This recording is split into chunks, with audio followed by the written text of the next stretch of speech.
Vamos a otro tema. El presidente Gabriel Boric presentó la Comisión de Expertos sobre Probidad e Integridad, que tendrá como objetivo recomendar políticas públicas para mejorar la transparencia y rendición de cuentas. Esto tras la polémica por el denominado caso Convenios. Vamos a hablar de este tema. Para eso nos acompaña justamente uno de los integrantes de esta comisión, el abogado y doctor en Derecho de la Universidad de Chile, Francisco Agüero. Francisco, muchas gracias por estos minutos. ¿Qué tal? Buenas tardes. Hola, buenas tardes, Nicolás. ¿Cómo estás? Francisco, ¿cuáles son las expectativas que tiene con respecto a esta comisión y el objetivo que busca? Bueno, el objetivo que tengo es aportar al país en un tema que está siendo crucial en materia de probidad y transparencia y que está poniendo en duda una tarea muy importante que realiza la sociedad civil a través de fundaciones, corporaciones y ONG en general de ayudar a la comunidad. En este caso con fondos públicos, ¿no? Ese ha sido el problema que ha convocado a esta comisión. Entonces, mi objetivo es aportar en ese proceso de mejora, de una mejor regulación, con un impulso que tiene un espacio de tiempo muy acotado para poder hacer esta propuesta.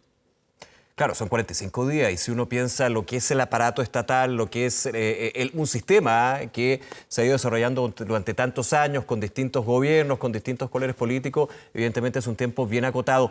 ¿Cuáles son las líneas o ejes que a tu juicio, Francisco, deben estar incorporadas en este análisis? Porque tú lo dices, es un tiempo bien acotado y hay que detectar cuáles son las anomalías, las brechas y sobre todo los grises que terminan siendo negros en esta relación Estado, organizaciones de la sociedad civil. Bueno, tenemos un tiempo acotado y el mandato del presidente también es acotado a temas de gobierno de este tipo de instituciones, podríamos pensar como el gobierno corporativo. Naturalmente hay gobernanzas muy distintas dependiendo del tamaño, que eso es una realidad, son realidades muy distintas que tendremos que levantar.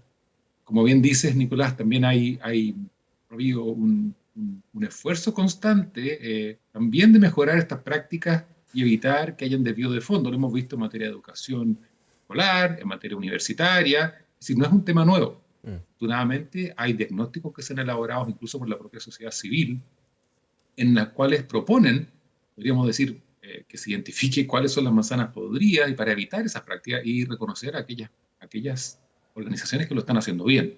Ellas se ven afectadas por este proceso, la misma demora que se produjo por el Contralor General de la República en la toma de razón de los convenios, parece que afectara a todas, ¿no? Y eso claramente no debería ser, debería ser solamente en quienes presenten problemas, ¿no? Entonces, tampoco es un tema generalizado, por lo mismo, probablemente la brecha no es tanta, pero hay que pensar en mecanismos más efectivos de fiscalización de los posibles ilícitos, ¿no?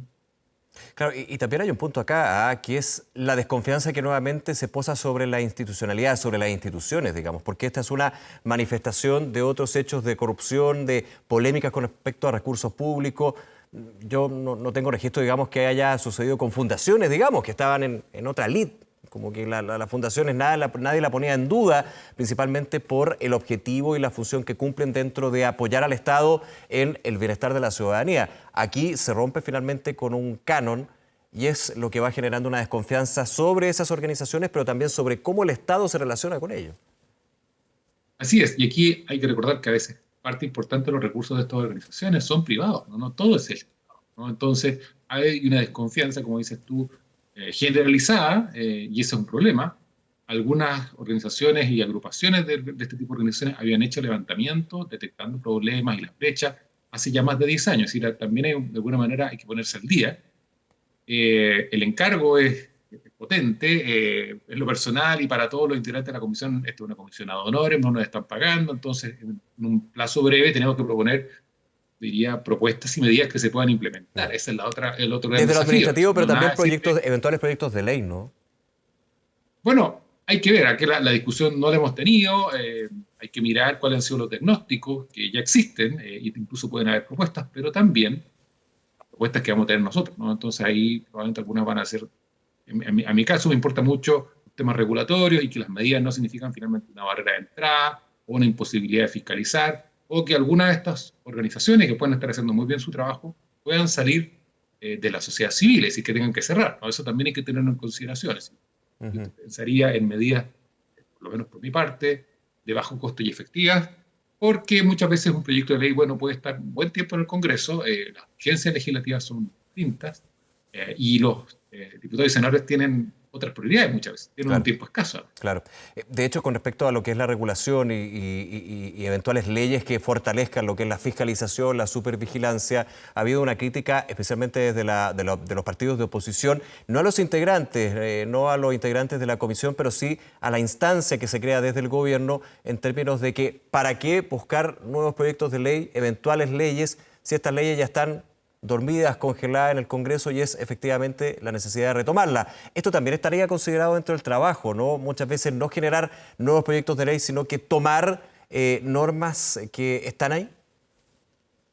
Bueno, a veces hay proyectos de ley muy buenos que están en el Congreso, hay de todo, pero hay que mirar lo que está discutiéndose en el Congreso. Han habido varias iniciativas en materia de probidad en general del sector público. Hace no tanto tiempo se dictó una ley, por ejemplo, en materia de probidad y cumplimiento de la legislación, por ejemplo, en las fuerzas de orden y seguridad, por ejemplo, el año pasado. Es decir, hay bastantes proyectos de ley, incluso de delación, que fomentan la revelación de ilícitos dentro de la administración pública, que también, no solamente en la sociedad civil, sino que también está en el otro lado de la mesa, está la administración del Estado o las corporaciones municipales. Hay que mirar lo que está discutiéndose y también eventualmente hacer propuestas, pero que se puedan implementar para que el trabajo no quede guardado en el cajón de un escritorio. Sí, pero de todas maneras, esa es la idea. Francisco Güero, voy a otro punto, porque claro, hablamos de el proceso de la fiscalización, la supervisión con respecto a lo que puede ser la adjudicación de recursos públicos, pero también hay un tema que está ahí bien involucrado dentro de este caso que gatilla esta polémica, que es la democracia viva.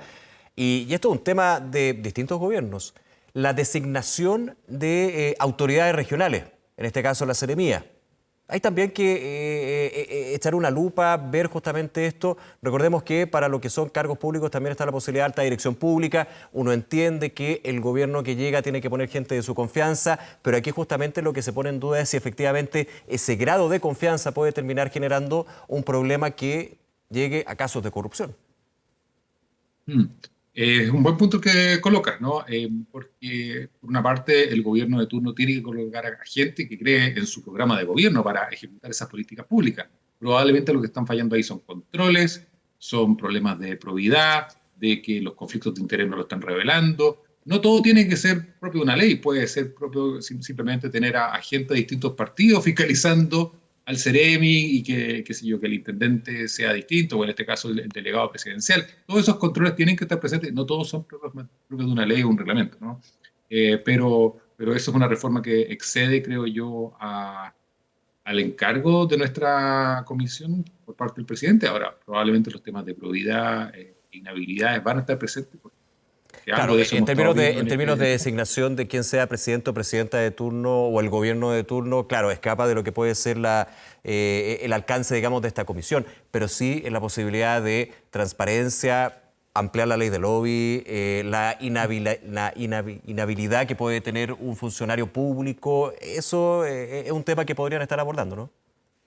No, absolutamente. Los temas de transparencia, el uso de los fondos, a quiénes son asignados, los mecanismos. La transparencia en general ha ayudado mucho a que tanto la prensa como la sociedad misma, la misma sociedad civil hagan su trabajo y hagan el trabajo de fiscalizar. Eso es una cosa que hay que potenciar. Yo creo que, y podríamos decir que tiene un bajo costo. ¿Ah? Eso es una cosa importante, versus crear grandes instituciones que puede que no estén haciendo bien su trabajo. Claro, porque ahí también puedo hablar del tamaño del Estado, que siempre ha sido una discusión bien histórica en este caso, y justamente no lo poco abarcable, pero lo inabarcable que llega a ser un Estado tan grande cuando justamente se pueden dar este tipo de situaciones que se revelan, por ejemplo, por medios regionales y con la necesidad justamente que existan, eso da de hecho pie a pensar justamente en el periodismo regional para poder levantar este tipo de situaciones y generar cambio, porque finalmente se buscan sanciones, se buscan responsables, pero me imagino que también la idea de tú y los integrantes de la comisión es que no vuelva a suceder, que no se abra esa ventana. Bueno, es difícil que las prácticas corruptas, las prácticas ilícitas no vuelvan a ocurrir. No, Los humanos hay que tenemos una hay que ser naturaleza realista, que tiene esos conflictos. por Eso supuesto. es lo primero. Pero yo creo que, como bien dices, hay que considerar un diseño institucional o regulatorio que no necesariamente tiene que significar un crecimiento del Estado para tener más control. Ya tenemos bastantes mecanismos de control. Puede que no estén funcionando, puede que no estén revelando los informes, puede que no estén haciendo bien su tarea fiscalizadora. Y en algunos países para abordar esos temas, sobre todo de ayudas estatales, se han pensado en mecanismos que precisamente no ponen la fiscalización por parte del Estado, sino que a veces incluso se la dejan a los mismos particulares para tratar de perseguir estos ilícitos si el Estado no lo hace. En términos de denuncia, ¿no?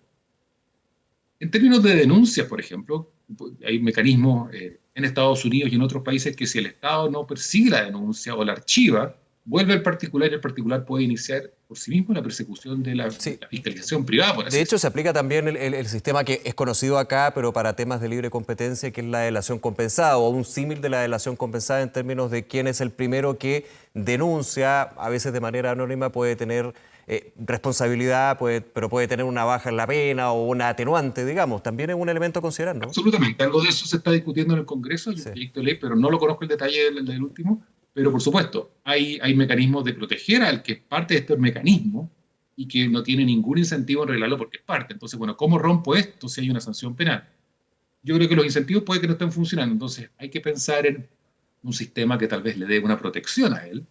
Y también, bueno, no sé, hay países donde han optado incluso por darle recompensa al denunciante. No solamente en materia de libre competencia existe eso, también hay en materia de mercado financiero. Se creó hasta hace no tanto tiempo un sistema que va más allá de la delación compensada, es delación compensada con recompensa, Con recompensa. ¿no? Eso está recién comenzando a funcionar en Chile. No veo por qué no podamos tener un mecanismo parecido o mejorado.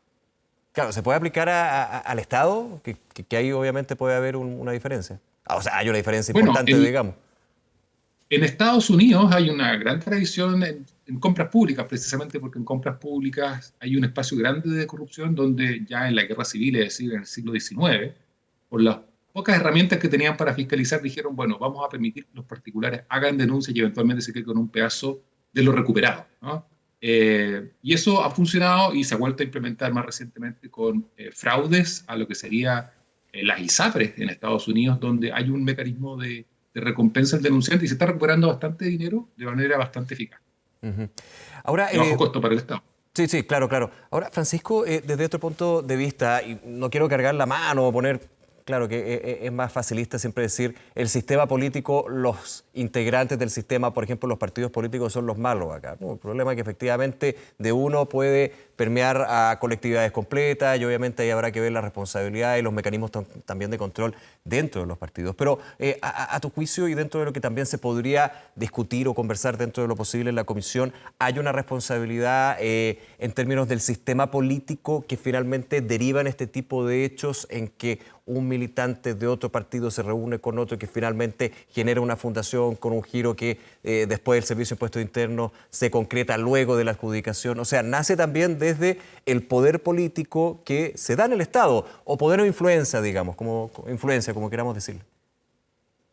No, yo creo que ese mandato parece un poco más amplio del que tenemos. Esa es la primera cosa, tenemos un tiempo acotado. Esa es la otra cosa. Yo Sí, sí, sí. miraba otra comisión que vio algunos temas de sociedad civil hace unos 8 años, ya por la entonces presidenta Michelle Bachelet, y habían tenido un año para trabajar. Y eran 21 integrantes. Acá no somos 21 integrantes, somos mucho menos y no tenemos un año. Entonces yo creo que esos temas que probablemente a muchas personas le están importando y son parte de un tema más amplio como la probidad y la corrupción, escapan a nuestro mandato, sin perjuicio de lo cual uno puede pensar en algunas mejoras, tal vez en temas de probidad, inhabilidad, etcétera. Pero eso también tiene que ver con la práctica, ¿no? De cuando yo permito adjudicarle a alguien tal vez que no tiene la suficiente experiencia. En un contrato con el Estado sería muy raro que yo adjudicara mucho dinero a alguien que no me demuestre una experiencia que a veces son años de trabajo y proyectos ganados previamente. Claro. Ahora, eso puede ser problemático, pero bueno, no, creo que nos supera un poco. Bueno, pero harta pega. Así que todo el éxito, Francisco, y Sí, también el trabajo que tiene la comisión. Nuevamente, muchísimas gracias por acompañarnos aquí en Canal 24 Horas, Francisco Güero. gracias a ustedes, Nicolás. Hasta luego, buenas tardes. Muchas gracias.